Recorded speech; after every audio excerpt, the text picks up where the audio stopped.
Del, aku kehilangan sesuatu deh. Kehilangan sesuatu? Apa? Iya. Aku kehilangan buku novel. Novel? Ciri-cirinya kayak gimana? Kalau gak salah, ciri-cirinya tuh warnanya putih. Terus judul dari buku tersebut Moja Chico. Dan juga di depan buku tersebut ada gambar seorang pria dan juga gambar bunga. Aku tadi nemu novel di kantin. Persis banget yang kayak kamu sebutin. Bentar ya. Aku simpan. Ini. Iya, kok kamu tahu sih? Kan ada di kantin. Kalau nggak aku ambil, mungkin udah diambil sama orang lain. Ya juga ya, makasih banyak ya Del. Bye. Main kali hati-hati. Aku duluan dulu ya. Bye, bye-bye. Dah. Assalamualaikum warahmatullahi wabarakatuh. Halo, apa kabar? Semoga sehat selalu ya. Jumpa lagi dengan Ibu Aah Koringah dari MTSN 8 Majalengka. Coba diingat kembali tayangan video di awal tadi, ada seorang siswa yang kehilangan buku novelnya dan siswa tersebut menjelaskan ciri-ciri novel miliknya kepada salah seorang temannya. Nah, ciri-ciri yang disebutkan tadi ada kaitannya dengan pokok bahasan yang akan dijelaskan pada kesempatan kali ini, yaitu tentang teks deskripsi. Mari kita simak bersama. Kita mulai dari pengertian teks deskripsi. Teks deskripsi adalah teks yang menggambarkan suatu objek secara rinci. Objek tersebut dapat berupa orang, tempat, hewan, dan benda. Adapun tujuan teks deskripsi adalah agar pembaca seolah-olah melihat dan merasakan langsung apa yang dideskripsikan.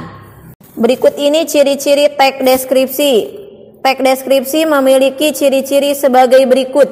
Yang pertama, berdasarkan tujuan teks deskripsinya, karena teks deskripsi bertujuan untuk menggambarkan atau melukiskan sesuatu secara rinci dan jelas mengenai suatu objek, maka teks deskripsi harus dibuat agar pembaca seakan-akan melihat, mendengar, dan mengalami apa yang dideskripsikannya.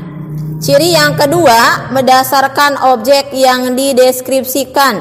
Objek yang dibahas pada teks deskripsi bersifat khusus, dengan kata lain personal atau individual.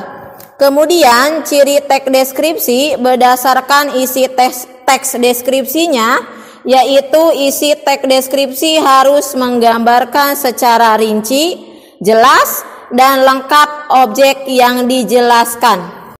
Selanjutnya kita akan membahas tentang struktur teks deskripsi. Yang pertama ada identifikasi. Identifikasi berisi gambaran umum tentang suatu objek yang akan dideskripsikan. Yang kedua adalah deskripsi.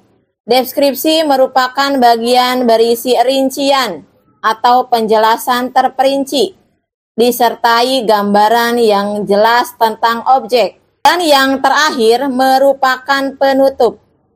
Penutup adalah bagian yang berisi kesan umum atau biasanya berisi pendapat dari penulis tentang objek yang dideskripsikan.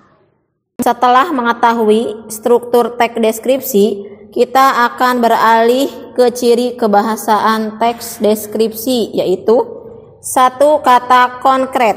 Kata konkret adalah kata yang mudah diserap panca indera. Misalnya buku, meja, rumah. Kedua, kalimat perincian. Kalimat perincian merupakan kalimat yang menyebutkan atau menguraikan suatu objek sampai ke bagian yang sekecil-kecilnya. Contohnya, Kitty adalah kucing kesayanganku, bulunya coklat kehitaman, ekornya pendek, aku suka mengelus karena ia suka manja.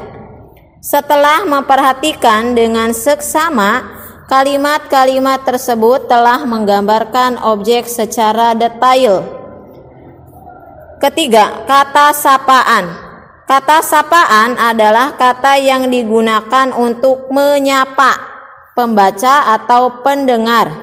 Contohnya, hai teman-teman, kalian tahu kali ini aku berada di mana? Setelah kita memperhatikan kata-kata yang bergaris bawah menunjukkan kata sapaan. Lalu berikutnya, keempat, majas personifikasi. Majas personifikasi adalah gaya bahasa yang mengumpamakan benda mati seolah-olah hidup seperti manusia. Contohnya, angin yang bertiup memainkan rambut dan berputar di sekeliling tubuh. Pada kalimat tersebut, angin digambarkan seolah-olah hidup seperti manusia yang dapat memainkan rambut dan berputar-putar. Bagaimana? Sudah lebih paham kan tentang materi teks deskripsi? Jika ada kritik dan saran, silakan tulis di kolom komentar ya. Dan semoga video ini dapat bermanfaat. Pergi ke sekolah mengendarai Karimun, jangan lupa ajak teman-temannya. Daripada diam dan melamun, simak video ini ya. Terima kasih.